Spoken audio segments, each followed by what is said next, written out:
Hey guys, Olga Soby here, and we keep staying at home, and good thing I've got my art supplies, otherwise I would probably go crazy. So today I want to do one more butterfly chain pull, and I want to try and do it in rainbow colors. But instead of doing like light background and black outline, I actually want to do a dark background and white outline for the butterfly. And I want to see how that's gonna work out and change the overall appearance of the butterfly.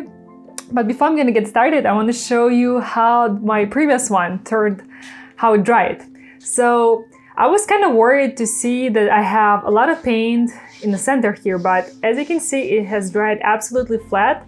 In fact, it has dried so good. Just look at all the details and the cells.